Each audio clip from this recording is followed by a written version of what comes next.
오늘 저에게 주신 하나님의 말씀 구약성경 전도서 8장 7절 말씀입니다. 봉독하겠습니다. 사람이 장래 일을 알지 못하나니 장래 일을 가르칠 자가 누구이랴. 아멘. 기도하겠습니다. 하나님 아버지, 하나님의 은혜와 자비 가운데 지난 밤도 저희들 평안케 보내게 하시고 오늘도 이 시간 주님의 말씀과 또한 기도함으로 복된 하루를 시작할 수 있도록 인도하여 주신 은혜 감사드립니다. 저희의 심령을 새롭게 하시고 하나님 나라 바라볼 수 있는 그러한 복된 자들 되게 하여 주시어서 오늘 하루도 주 안에서 형통한 길을 가는 지혜로운 자들 되도록 인도하여 주옵소서. 간절히 바라옵고 예수님의 이름으로 기도하옵나이다. 아멘. 오늘은 기다림 안에 있는 은혜라는 제목으로 하나님 말씀 증거합니다. 오늘 전도서 말씀은 인생의 한계를 명확하게 우리에게 선포하고 있습니다. 인간은 장래의 일을 알 수 없으며 그것을 가르쳐 줄 자도 사실 없다라는 것입니다. 이는 단순한 무지의 문제가 아니라 창조주 하나님 앞에서 피조물인 우리 인간이 어떠한 위치에 있는지를 분명하게 보여주는 말씀입니다. 우리는 늘 앞날을 알고 싶어 합니다. 내일의 건강, 자녀의 미래, 그리고 우리의 재정, 전쟁과 평화, 그리고 교회의 앞날까지도 알고 싶어 하는 것이 우리 인생들입니다. 그러나 하나님은 우리에게 그 전부를 주지 않으시고 때를 따라 보여주시며 인도하신다라는 것입니다. 이 말씀은 우리가 앞서 살펴보았던 전도서 8장 6절에서 무슨 일에든지 때와 판단이 있으므로 사람에게 임하는 화가 심하다라는 것과 연결되는 말씀입니다. 즉 우리는 때와 판단이 있음을 알지만 그 때를 미리 알 수는 없다는 그러한 긴장 속에서 우리는 살아가는 것입니다. 오늘 본문은 이러한 긴장, 그러니까 내일을 알 수 없는, 그러니까 앞으로의 일을 알 수 없는 그러한 긴장 속에서 우리 성도들이 살아가는 믿음과 태도를 가르치고 있습니다. 전도서는 여러 차례 인간의 무지를 강조합니다. 하나님은 사람에게 영원을 사모하는 마음을 주셨지만 하나님이 하시는 일의 시종을 끝까지 알지는 못하게 하셨습니다. 이 고백은 이 교만한 인간의 예언이나 계획이 무력하다는 사실을 분명하게 보여줍니다. 내일 일을 너희가 알지 못하는도다라는 이 야고보서의 말씀처럼 우리는 미래를 계획할 수는 있지만 그것을 보장할 수는 없는 존재라는 것입니다. 선지자 엘리사는 아람 왕의 군사 작전을 미리 알았습니다. 그랬기 때문에 그것을 이스라엘 왕에게 알려주었고, 그래서 항상 이 전쟁에서 이스라엘 왕이 승리할 수 있었습니다. 그러나 이 엘리사가 가질 수 있었던 이러한 지혜는 하나님이 엘리사에게만 주신 것이기 때문에 일반적인 인간의 예지는 아니라는 겁니다. 우리는 엘리사의 지혜를 감탄하며 하나님을 경외할 뿐이지 그 엘리사의 지혜를 내 것으로 삼을 수는 없는 것이죠.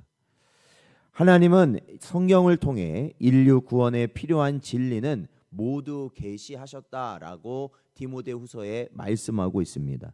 그러니까 이 성경 말씀을 우리들이 보면 구원을 위한 모든 진리, 그 모든 계시가 담겨져 있다라는 것이 성경 말씀입니다.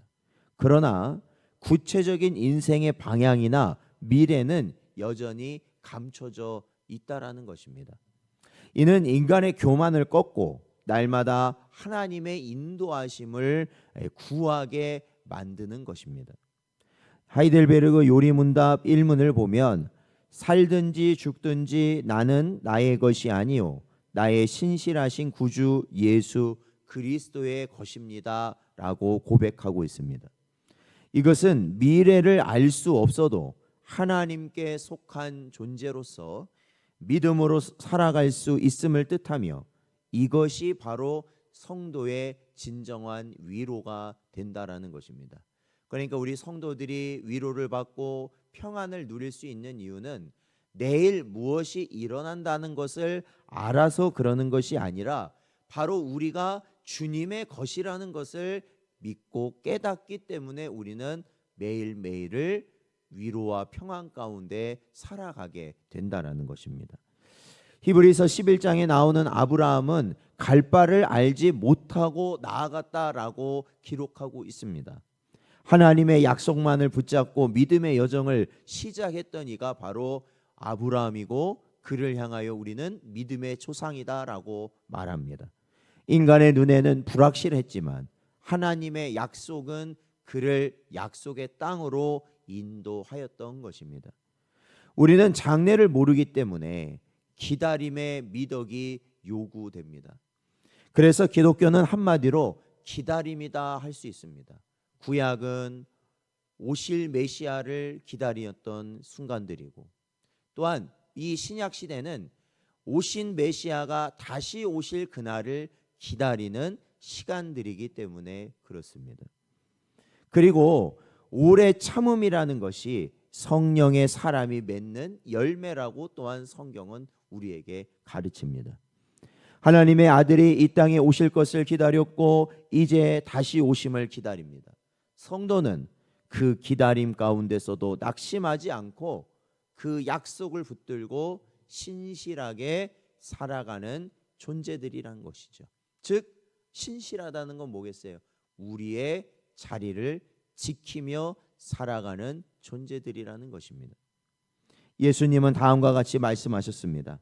마태복음 24장 44절 말씀 보면 이러므로 너희도 준비하고 있으라. 생각하지 않은 때에 인자가 오리라 말씀하셨습니다. 성도는 장래를 다 알 수는 없지만 우리가 분명히 아는 건 있죠. 그게 뭡니까?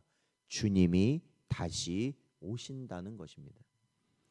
성도들의 순교를 기록한 초기 교회사를 따르면 많은 신자들이 죽음을 예감하면서도 담대하게 기다릴 수 있었던 이유는 주님이 다시 오심과 다시 오실 주님이 이 땅을 심판하실 것이라 믿었기 때문입니다.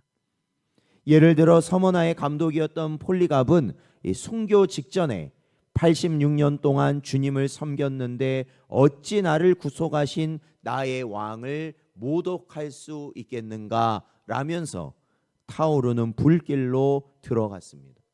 그는 이 타오르는 불길, 즉 십자가 화형의 그 모습, 그 장소가 불타오르는 그러한 화염을 본 것이 아니라 바로 장래의 주님을 바라보며 담대히 나아갈 수 있었던 것입니다.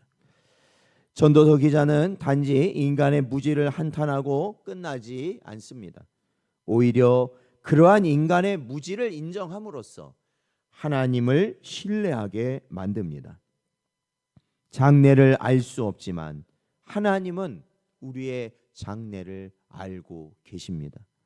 우리는 그분을 붙잡고 살아가는 존재들인 것입니다. 사랑하는 성도 여러분, 우리 개혁주의 장로교 신학은 섭리의 교리를 강조합니다. 하나님의 섭리는 모든 피조물의 존재와 활동을 지탱하며 우연이란 없고 모든 일에는 하나님의 뜻이 있다라는 것입니다. 그것이 아무리 우리에게는 힘들고 거추장스럽고 불편하고 우리의 마음을 낙심시키는 일이라 할지라도 우리 앞에 주어진 그 일은 바로 하나님의 섭리 가운데 주어진 것이고 그것이 바로 합력하여 우리의 구원을 이루어 나가도록 하시는 하나님의 분명하신 뜻이라는 것입니다. 이것은 우리의 현재와 미래가 하나님의 선하신 계획 안에 있다라는 것을 분명히 보여주는 것입니다. 종교개혁자 칼빈은 다음과 같은 말을 남겼습니다. 주께서 하시는 일이 우리에게 숨겨져 있어도 그것은 여전히 선하다. 사랑하는 성도 여러분, 우리도 이러한 고백을 할 수 있는 저와 여러분 되시기 바랍니다. 우리의 눈에는 보이지 않지만 하나님은 언제나 선하신 분으로 우리와 함께 하신다라는 것입니다. 오늘도 우리에게 주신 말씀을 마음에 잘 새기시고 이 모진 세상에서 살아가는 여러분이 힘을 얻어서 날마다 승리하시는 복된 여러분 되시기를 주의 이름으로 축원드립니다.